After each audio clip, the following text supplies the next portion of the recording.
Olá, alunos! Eu sou o professor Christian, professor do conteúdo de História, e nós vamos dar continuidade às explicações e orientações para a resolução do PET do Estado de Minas Gerais. Hoje nós vamos falar sobre o PET da semana 3, do sexto ano. Vamos à aula?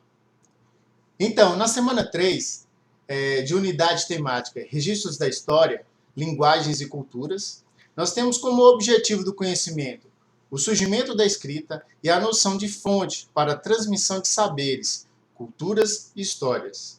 A habilidade ficará com identificar os processos de produção, hierarquização e difusão dos marcos de memória e discutir a presença ou ausência de diferentes grupos que compõem a sociedade, na nomeação desses marcos e referenciais de memória. Os conteúdos relacionados ficará com as diferentes formas de registro da história. A fonte oral, que é a fala, a fonte escrita, que são documentos, a pictografia, que são exemplos de estilogravuras ou pinturas, a imagética, que são fotos ou quadro, a eletrônica, que é vindas dos meios digitais, da internet, e a musical, que são as músicas. A produção do conhecimento histórico, os efeitos das fontes históricas na vida política, social e cultural da sociedade. A interdisciplinaridade ficará com geografia. Então vamos lá ao tema. O tema principal são as diferentes formas de registro da história e sua contribuição para a preservação da memória. Então aqui o PET abre com um texto muito interessante, falando da presença ou ausência de alguns grupos nos referenciais da memória. Ele vem falar que os marcos e registros da história são produzidos por grupos sociais. E por isso, infelizmente, alguns grupos sociais eles ficam ausentes à margem da história, por não ter tanto poder em determinado período da história. A gente vai perceber também que não é só a escrita que é uma importante fonte histórica. Além dela, nós temos os relatos orais, as lendas, rituais, objetos, fotos e construções. Então a gente vai primeiramente observar aqui uma citação de Zilda Kessel. Ela fala que a memória é uma forma de objeto de luta entre as classes, grupos e indivíduos. E decidir o que deve ser lembrado ou esquecido é uma forma de controle de um grupo sobre outro grupo. Então, é um tema bastante interessante que vale a nossa reflexão sobre os registros passados.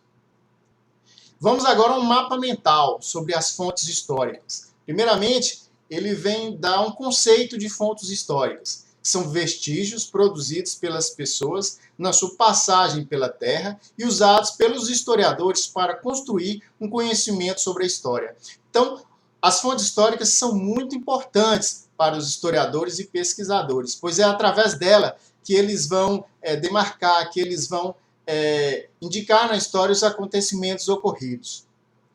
E dentre essas fontes históricas, nós temos as fontes visuais, como já foi falado. Então, exemplos de fontes visuais, nós temos as fotografias, as pinturas, os desenhos, os cartões postais. Eram cartões utilizados muito na época que os Correios enviavam as comunicações entre as pessoas.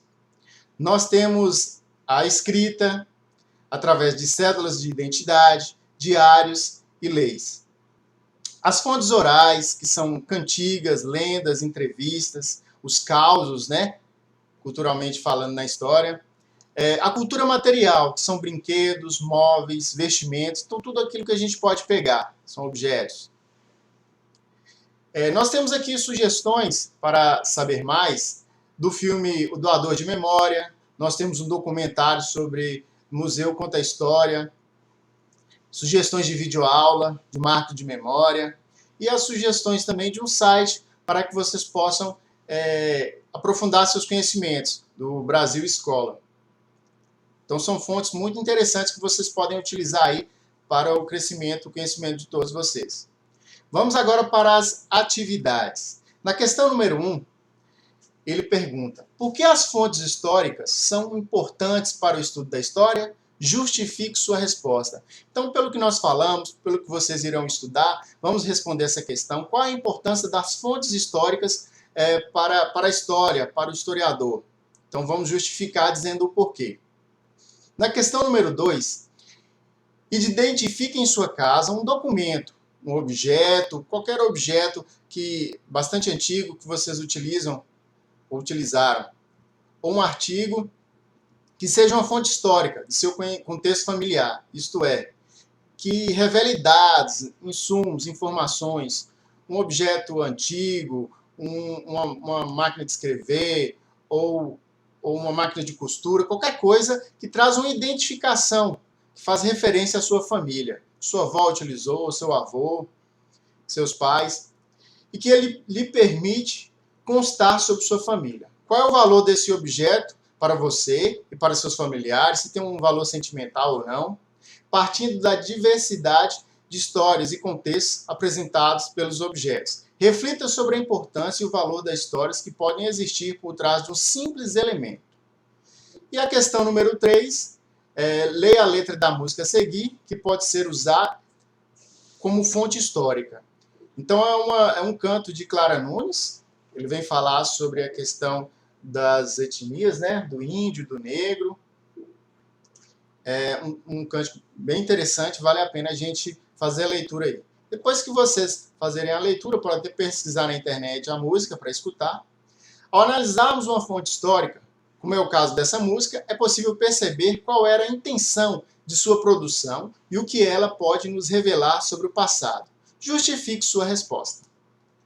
Então, pessoal, temos aí a explicação, vamos fazer as atividades e estudar sobre o conteúdo. Peço que compartilhe com os colegas, ok?